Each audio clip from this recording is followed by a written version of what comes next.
Kalau kita melihat jasa besar Ba'alwi dalam pelayanan terhadap mazhab Imam Syafi'i, saudara, terhadap akidah Asy'ari, ya di Indonesia ini yang bawa Islam kemari, saudara, ada Wali Songo Ba'alwi.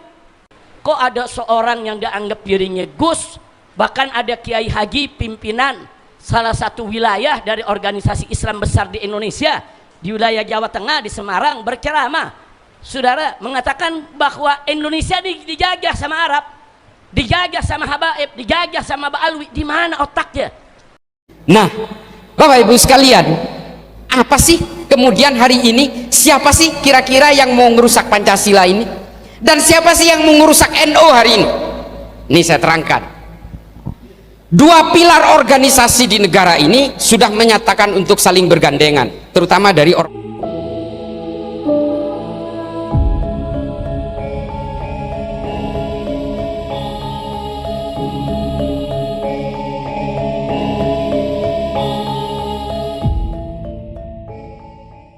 Alhamdulillah. Kemudian nggak sampai di situ, saudara. Khidmah para ulama Ba'alwi ini, saudara, sejak dulu sampai hari ini untuk mazhab Syafi'i itu beraneka ragam caranya. Ya, ada yang taklif rasail wa kutubul mazhab, saudara. Mereka menulis risalah-risalah, kitab-kitab, saudara.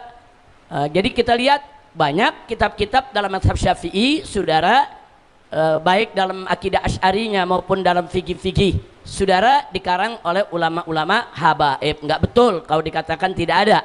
Kita lihat kitab Bughiyah dan lain sebagainya, saudara, itu karya-karya mereka. Saudara, jangan kemudian dikecilkan, ya tapi enggak ada nih kitab sekelas Al-Um, saudara. Ya, bukan hanya di Hadramut aja, di mana-mana dunia juga cari kitab sekelas Al-Um susah. Karena Imam Syafi'i memang punya magam tersendiri, saudara. Kemudian yang berikutnya, saudara, yang kita ambil lagi tadi dari Isdar Fatawa, tadi udah dijelaskan. Banyak para habaib Ba'alwi, baik yang tinggal di Hadramut maupun di luar Hadramut, saudara, mereka memberikan fatwa. Di Indonesia ada Mufti Betawi Habib Utsman bin Yahya, mengarang kitab lebih dari 100 kitab, ya ikhwan, isinya fatwa. Isinya fatwa. Tapi memang kalau ada yang tanya, lalu kenapa nih ulama-ulama Ba'alwi kok fatwanya nggak ada ya di kitab-kitab para fuqaha?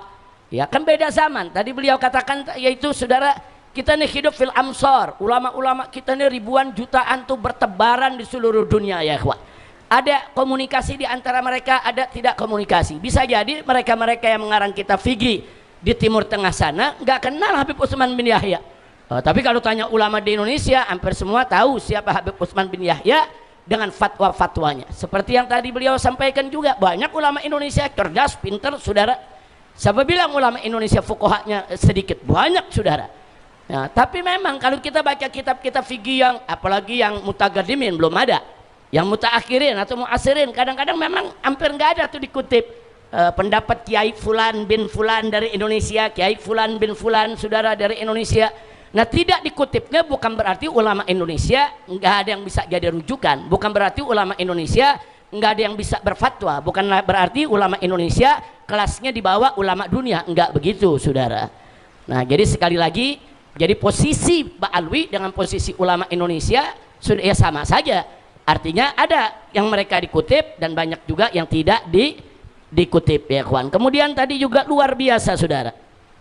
Tadi satu lagi yang kita ingatkan, bagaimana beliau tadi menyampaikan kepada kita beberapa pendapat dari Al-Habib Ahmad bin Hasan Al-Attas, ya kawan. Habib Ahmad bin Al-Attas ini terkenal orang yang munfatihus sadar.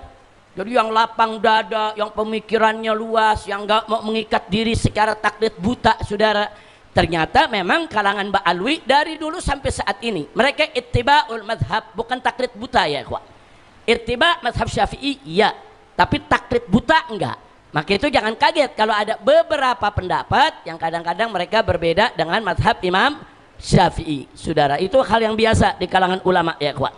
Nah, baiklah, tadi juga beliau sudah sampaikan kepada kita, saudara, banyak habaib di Hadramut maupun di luar Hadramut, termasuk di Indonesia, yang mendirikan sekolah, menggelar majelis taklim, mendirikan pesantren, saudara. Untuk apa semua itu? Melayani mazhab, menyebarkan akidah Asy'ariyah, menyebarkan fikih Syafi'i, saudara.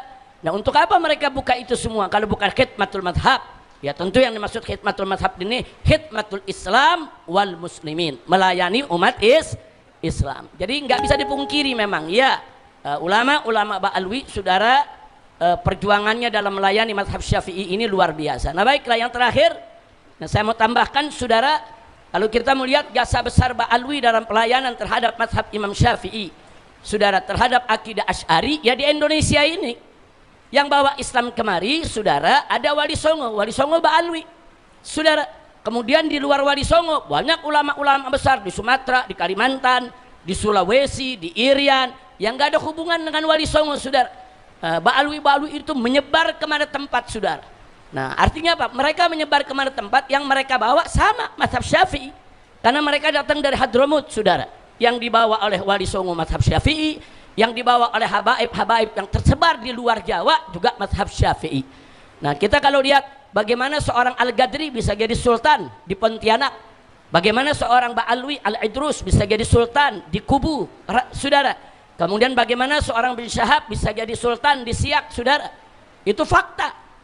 Nah fakta apa yang perlu saya sampaikan di sini? Mereka dulu datang berdakwah saudara bil ilim wal amal wal akhlak, akhirnya mereka mahbub indan nas. Enggak sedikit para habaib tersebut saudara akhirnya dipungut mantu oleh raja saudara. Dipungut mantu oleh raja, akhirnya melahirkan anak keturunan raja, jadi cucunya raja. Begitu pada saat pergantian kerajaan, raja nggak punya anak lelaki, cucunya yang naik saudara. Makanya jangan kaget kalau ada yang tanya, kenapa nih Ba'alwi kok banyak yang jadi salatin, banyak yang jadi sultan saudara, di Ternate, di Tidore, di mana-mana tempat. Nah kenapa? Nah kita mesti pahaminya saudara, ini sebagai satu dakwah yang masuk saudara ke gerakan sosial di tengah masyarakat. Nah jangan diartikan sebagai penjajahan. Nah makanya saya heran betul itu, kok ada seorang yang dianggap dirinya Gus, bahkan ada kiai haji pimpinan salah satu wilayah dari organisasi Islam besar di Indonesia, di wilayah Jawa Tengah, di Semarang, berceramah saudara, mengatakan bahwa Indonesia dijajah sama Arab, dijajah sama habaib, dijajah sama Ba'alwi. Di mana otaknya?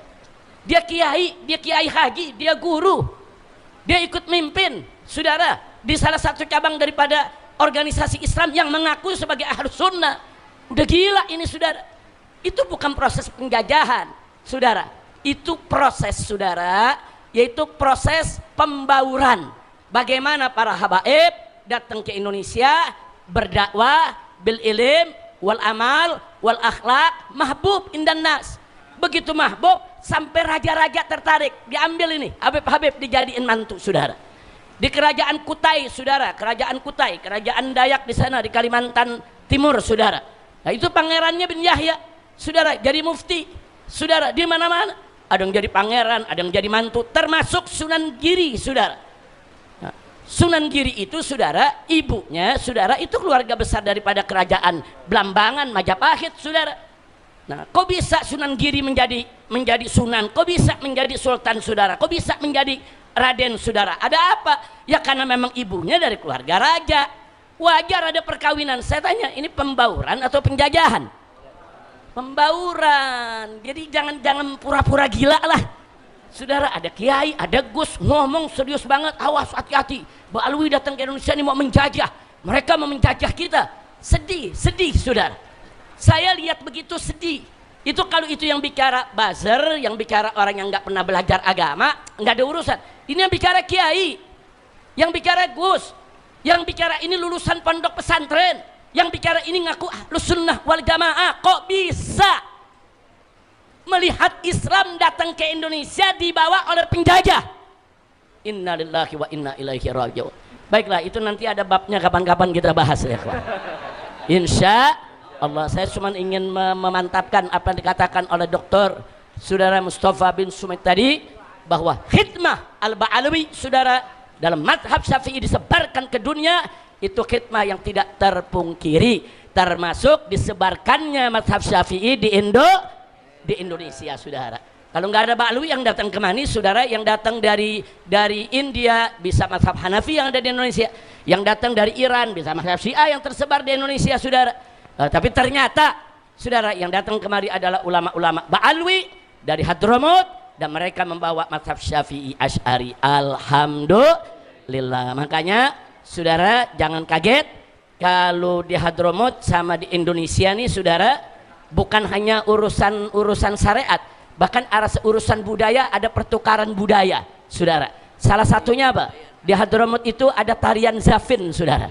Nah sekarang ini saudara, ada Zafin Palembang, ada Zafin Banjarmasin, ada Zafin Aceh, saudara, ada Zafin di mana-mana, ada Zafin Melayu saudara.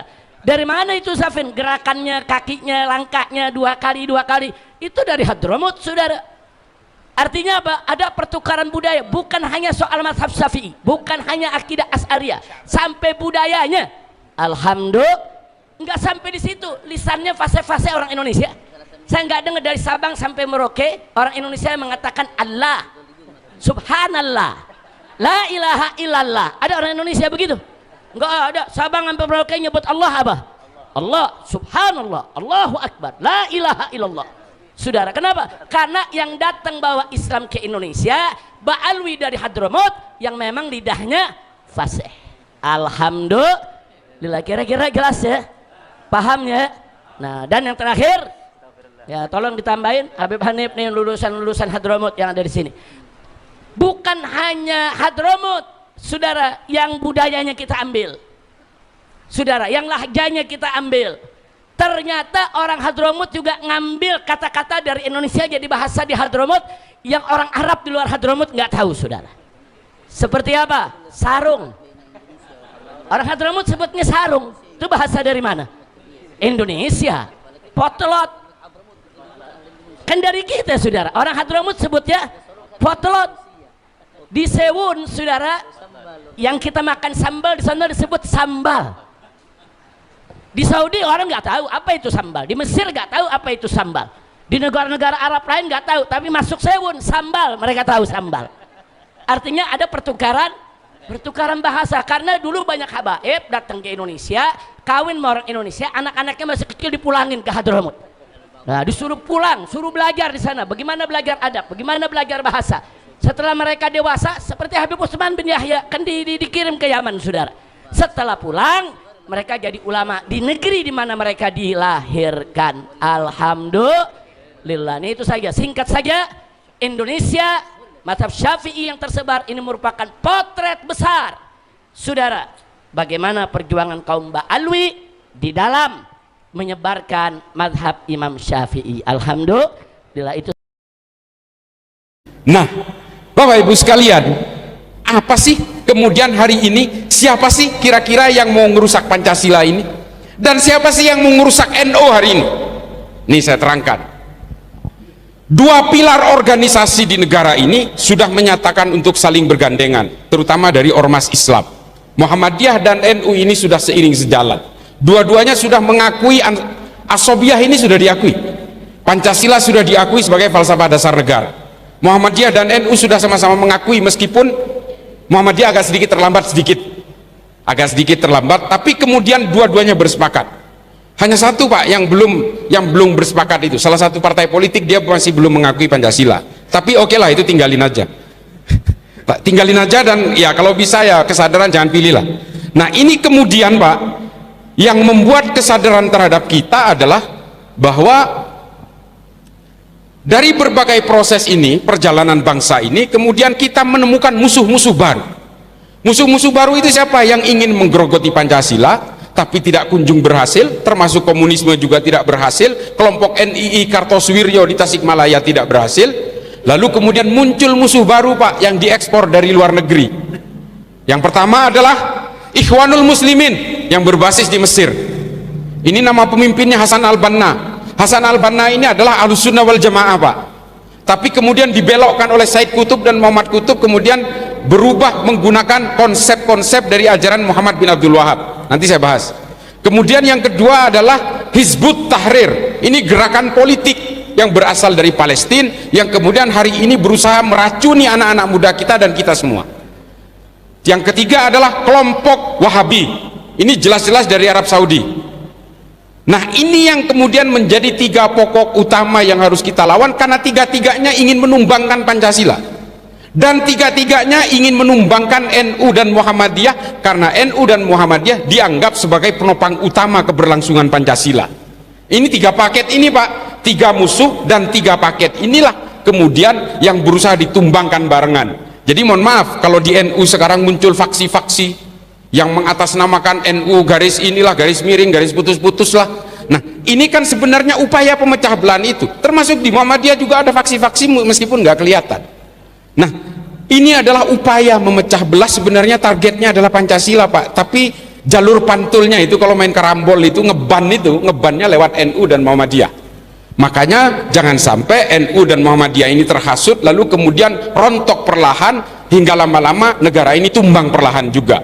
Ini nggak boleh Pak, harus kita perkuat. Teman-teman dari para ulama dari Muhammadiyah perkuat, teman-teman dari NU perkuat Pak, karena ini udah kesepakatan bersama al-asobiyah ini. Piagam Madinahnya sudah fix, kita setujui bersama. Negara Indonesia ini kan negara nggak masuk akal Pak, benar-benar nggak masuk akal. 17.000 pulau, coba bayangin, 17.000 pulau, 800 suku, 800 bahasa kurang lebih, ada puluhan agama beserta aliran-alirannya, tapi masih tetap berhimpun menjadi satu negara. Nggak masuk akal Pak. Arab, sukunya sama, bahasanya sama, agamanya bisa dibilang sama, karena Kristennya cuma 4%. Nggak ada agama lain kecuali Kristen dan Islam. Islamnya itu 96%. Sama semua Pak. Tapi coba lihat, ada Kuwait, Oman, Bahrain, Yaman, Saudi, Yordania. Ini negara perintil-perintil, kecil-kecil negaranya. Karena apa? Meskipun satu suku, satu bahasa, satu agama, mereka nggak bisa bersatu Pak. Nah makanya Pancasila ini, negara Indonesia ini kalau ada di Arab mungkin udah pecah menjadi 25 negara Pak. Tapi kita kan enggak, sampai sekarang masih bisa bersatu. Timor Leste itu lepas karena kita salah caplok Pak. Karena itu sebenarnya jalan Portugis, kita memaksakan untuk mendapatkan Timor Leste, tapi sebenarnya tidak didukung oleh perjanjian masa lalu. Makanya akhirnya ya lepas saja. Tapi kalau KKB Papua ya harus bertahan Kak, karena itu adalah warisan dari kolonial Belanda yang seharusnya memang masuk ke wilayah Indonesia. Cuma hari ini kan bajingan semua yang ada di sana itu, nggak paham sejarah. Nah ini kemudian yang harus kita pahami adalah bahwa kemudian kelompok-kelompok yang 3 ini berusaha menggembosi kita semua Pak, memecah belah kita. NU juga jangan tenang-tenang Pak, di dalam itu ngobok-ngobok Pak. Kelompok Ikhwanul Muslimin ini yang paling bahaya. Ikhwanul Muslimin ini ubudiyahnya sama, mereka maulidan juga, tahlilan juga, ziarah kubur juga, kalau ada yang meninggal dibacain talqin juga, sama Pak. Tapi tujuannya tetap khilafah Pak, tujuannya tetap khilafah mereka itu bedanya dengan NU. NU nggak punya tujuan politik Pak. Tujuan politik NU dan Muhammadiyah ini kan tetap menegakkan NKRI dan Pancasila, udah sesederhana itu aja tujuannya. Tapi kalau yang lain ingin menumbangkan negara ini dikuasai, lalu kemudian semua dihomogenkan paksa. Sama Pak, Hizbut Tahrir juga. Padahal kalau mau debat soal khilafah, saya layani 7 hari 7 malam nggak pakai makan, ayo. Kita mau bongkar secara historis. Saya selalu menyuarakan tantangan ini, tapi nggak ada yang mau debat sama saya. Saya nggak merasa pinter, nggak merasa hebat, tapi mari kita permainkan literatur yang disediakan oleh Islam. Islam menyediakan semua literatur tentang khilafah itu. Ini sistem politik biasa Pak. Kelompok-kelompok penggarong Pancasila ini kan selalu ingin membawakan referensi masa lalu sebagai sistem yang paling ideal hari ini. Itu kan teknik lama Pak dalam politik. Ini kan kemudian yang meluluh lantakkan berbagai kehidupan beragama kita, ini kan tujuan politik Bu. Ini politik semua ini. Makanya saya paling anti sama politisasi agama ini. Orang Islam, orang Hindu, orang Kristen, orang Katolik silahkan berpolitik Pak, silahkan. Orang Islam juga harus berpolitik untuk mengawal supaya produk-produk politik tidak keluar dari makosidus syariah. Harus Pak. Tapi jangan jadikan agama ini sebagai kendaraan untuk mencapai kekuasaan. Karena kata Ibnu Rus, kalau ada penguasa yang menggunakan agama sebagai kendaraan menuju kekuasaannya, kelak kejahatan-kejahatannya pun akan dibenarkan dengan menggunakan dalil agama. Ini Ibnu Rus. Dan akhirnya banyak praktek seperti itu. Banyak Pak yang mengatakan, saya partai Islam, saya akan memperjuangkan Islam, sayalah Islam, pilih saya. Setelah berkuasa korupsi juga Pak. Ada itu, gak usah disebut lah. Nah ini kan adalah anomali-anomali dan penipuan-penipuan atas nama agama yang membajak kesalehan, membajak simbol-simbol agama. Makanya saya paling anti dengan partai baru yang akan berkampanye di masjid, mengatakan masjid adalah tempat jihad politik. Karena dulu Nabi menggunakan strategi perang dan berbagai anjuran politik itu di masjid katanya. Beda Pak, zaman Kanjeng Nabi itu menggunakan masjid, merumuskan strategi perang itu untuk melawan musuh bersama. Musuh kalian dan musuh saya sama, mari kita lawan sama-sama. Kalau hari ini kan enggak Pak, partai politik itu kampanye di masjid, orang-orang yang merasa tidak punya musuh kemudian dipaksa untuk melawan musuh saya.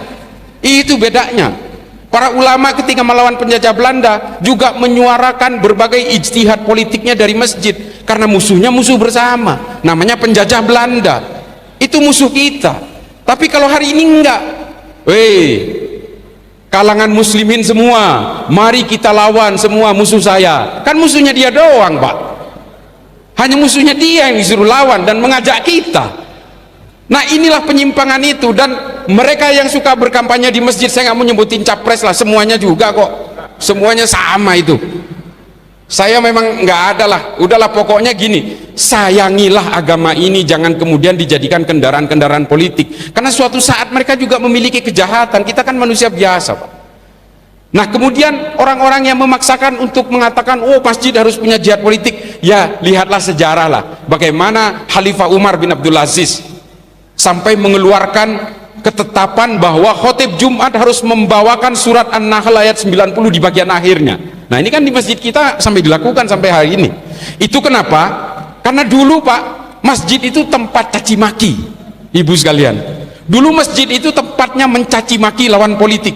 Kalau masjidnya itu masjidnya Muawiyah, lalu kemudian mencaci maki Sayyidina Ali.